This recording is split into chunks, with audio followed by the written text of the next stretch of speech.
بسم اللہ الرحمن الرحیم والصلاة والسلام علی رسول الکریم۔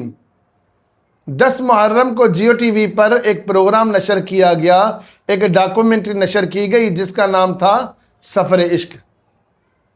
اس پروگرام میں، اس ڈاکومنٹری میں ایک سین دکھایا گیا جو اسلام اور نبی اکرم صلی اللہ علیہ وسلم کی توہین ہے۔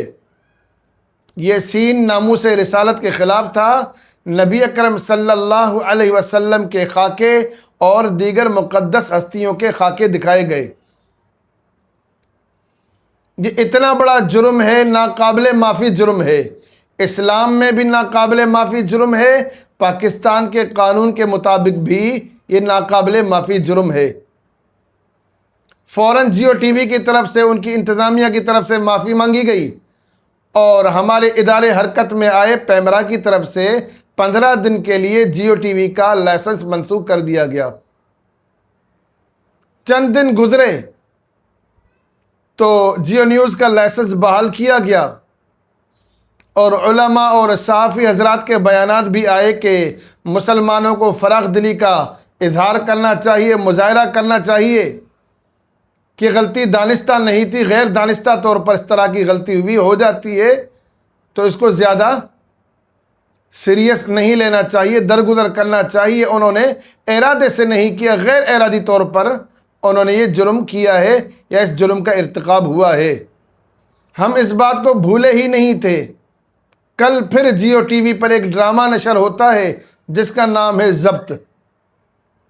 اس کے ایپیسوڈ نمبر 20 میں یا قسط نمبر 20 میں ایک سین دکھایا جاتا ہے کہ ایک ایکٹر جو ہے اپنی جذبات کا یا اپنے غصے کا اظہار کرتے ہوئے کتابوں کو پھینکتی ہے، جس میں ایک کتاب پر مسجد نبوی کا فوٹو بنا ہوا ہے، اسلامیات کی کتاب تھی۔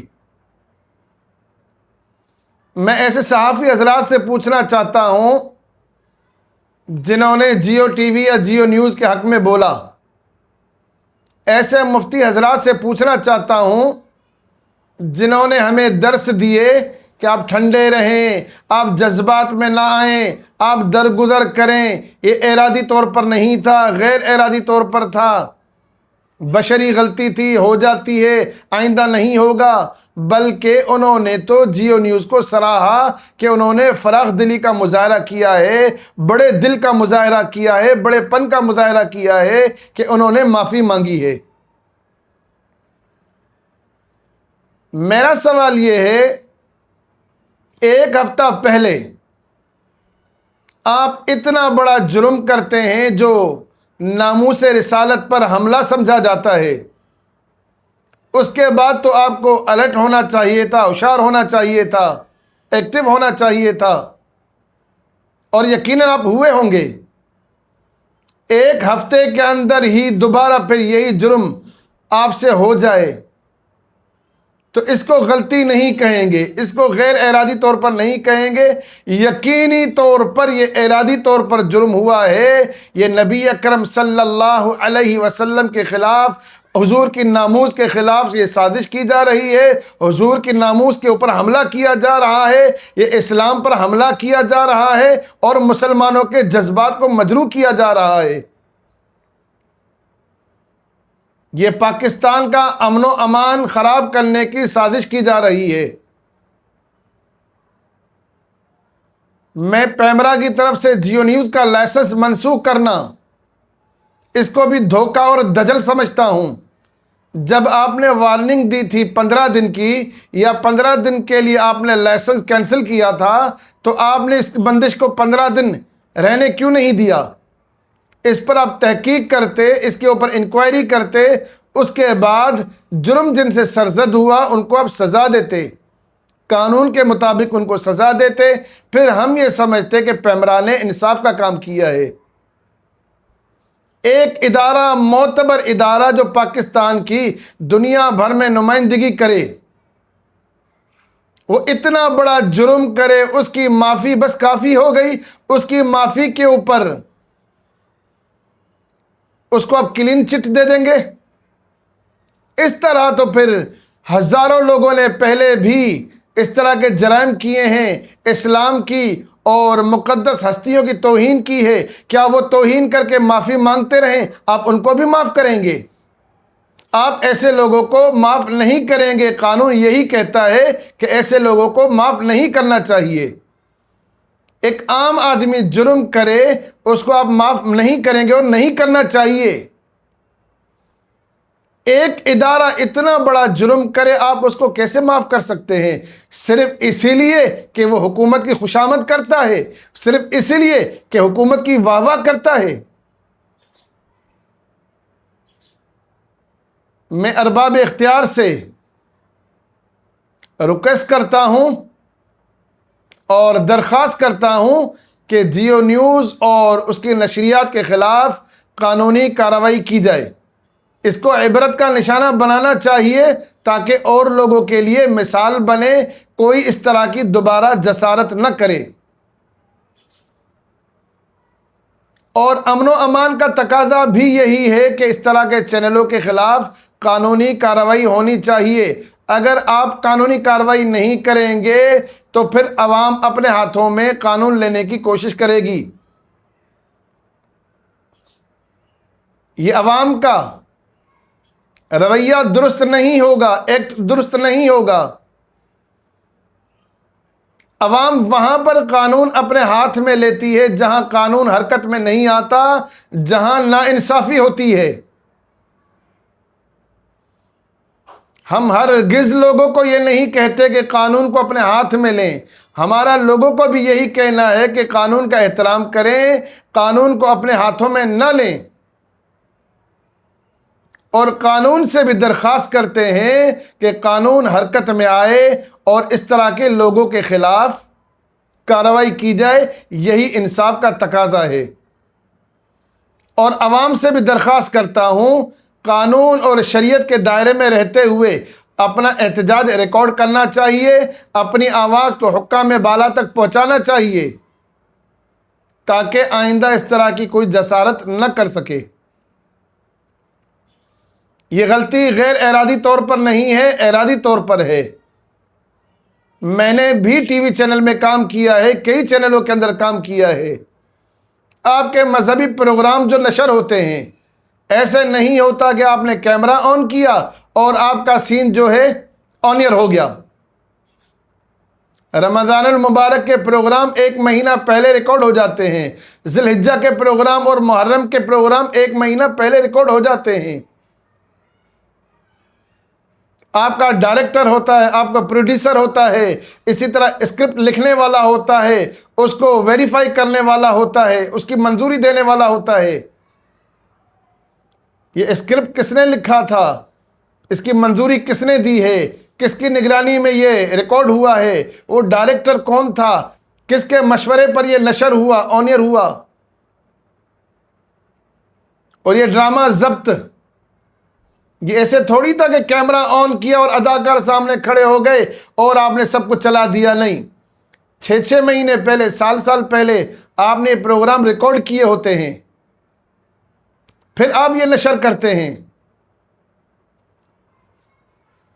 اچھا، غلطی ہو جائے، ایک غلطی ہو جائے تو اس کے بعد دوسری غلطی 2 سال بعد ہو جائے تو شاید کوئی سوچ سکتا ہے کہ یہ اتفاقاً ہو سکتا ہے، غلطی ہو سکتی ہے، یا کسی کی چینل کے خلاف سازش ہوگی، شرارت ہوگی۔ ایک ہی ہفتے میں 2 بار یہ ناپاک جسارتیں، تو یہ قابل معافی جرم نہیں ہے، ان کو معاف نہیں کرنا چاہیے، قانون کے مطابق سزا دینی چاہیے۔ اور ان حالات میں مجھے بہت زیادہ افسوس ہوا، بلکہ جیو نیوز سے زیادہ افسوس مجھے مفتی طارق مسعود صاحب کے بیان پہ ہوا۔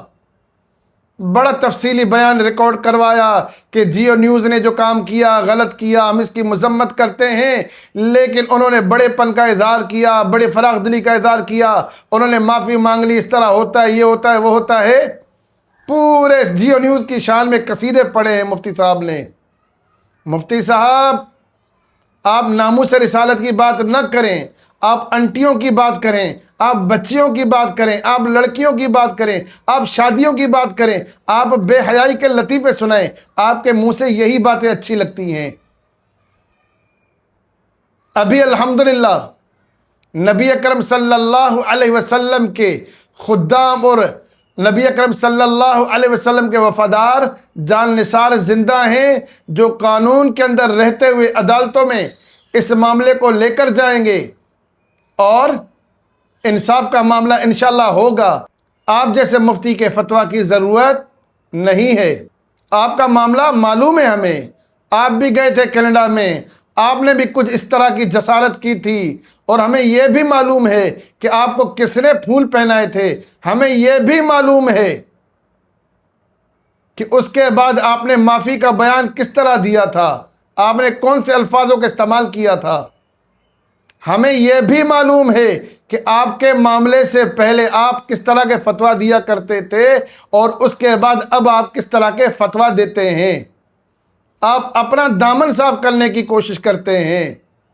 میں آپ کے معاملے کو ہائی لائٹ نہیں کرنا چاہ رہا، لیکن جس طرح جیو نیوز نے ہمارے دل کو دکھایا ہے، اسی طرح مفتی صاحب آپ کی بات سے بھی افسوس ہوا۔ دوسرا، یہ صحافی ارشاد بھٹی، انہوں نے بھی جیو نیوز کے حق میں بڑے قصیدے پڑھے۔ مجھے تو یوں لگ رہا تھا کہ مفتی طارق مسعود صاحب نے یہ اسکرپٹ لکھ کر دیا ہوگا ارشاد بھٹی کو یہ پڑھنا ہے، یا ارشاد بھٹی نے یہ مفتی طارق مسعود کو اسکرپٹ لکھ کر دیا ہوگا کہ یہ پڑھنا ہے۔ ان دونوں کی باتوں میں الفاظوں میں کوئی تضاد نہیں تھا۔ مجھے معلوم ہے آپ دونوں کو ڈالر کہاں سے آتے ہیں، آپ دونوں کو ویوز کیوں ملتے ہیں، آپ دونوں کو پروٹوکول کیوں ملتا ہے۔ ڈالر آپ کو مبارک، لیکن ہم کبھی بھی برداشت نہیں کریں گے کہ نبی اکرم صلی اللہ علیہ وسلم اور اسلام اور مقدس ہستیوں کی کوئی توہین کرے۔ اگر کوئی توہین کرے گا تو اس کو ہم معاف نہیں کریں گے۔ ایک بار پھر میں علماء سے، عوام سے گزارش کرتا ہوں، درخواست کرتا ہوں، قانون اور شریعت کے دائرے میں رہتے ہوئے پرامن انداز سے اس پر احتجاج کرنا چاہیے، اور حکام بالا سے بھی، ارباب اختیار سے بھی درخواست کرتا ہوں اس معاملے کو سنجیدگی سے دیکھا جائے۔ آپ نے بھی تو کلمہ پڑھا ہوگا، آپ کے اندر بھی تو ایمان ہوگا۔ کل قیامت کے دن کا سوچیں، نبی رحمت صلی اللہ علیہ وسلم کے سامنے جب آپ کھڑے ہوں گے، کیا منہ اٹھا کر آئیں گے، کیا چہرہ دکھائیں گے، کیا اپنی صفائیاں دیں گے؟ ایسا کام کریں کہ نبی اکرم صلی اللہ علیہ وسلم کے سامنے شرمندگی نہ اٹھانی پڑے۔ ایسا کام کرے کہ نبی رحمت صلی اللہ علیہ وسلم مجھے اور آپ کو قیامت میں اپنے گلے سے لگائیں کہ یہ میرا وکیل ہے اور یہ میرا وفادار ہے۔ اللہ تعالیٰ سے دعا کرتا ہوں کہ اللہ تعالیٰ مجھے اور آپ کو نبی اکرم صلی اللہ علیہ وسلم کا سچا وفادار اور نبی اکرم صلی اللہ علیہ وسلم کے ناموس کا سچا پہرے دار بنائے۔ آمین۔ وما علینا الا البلاغ۔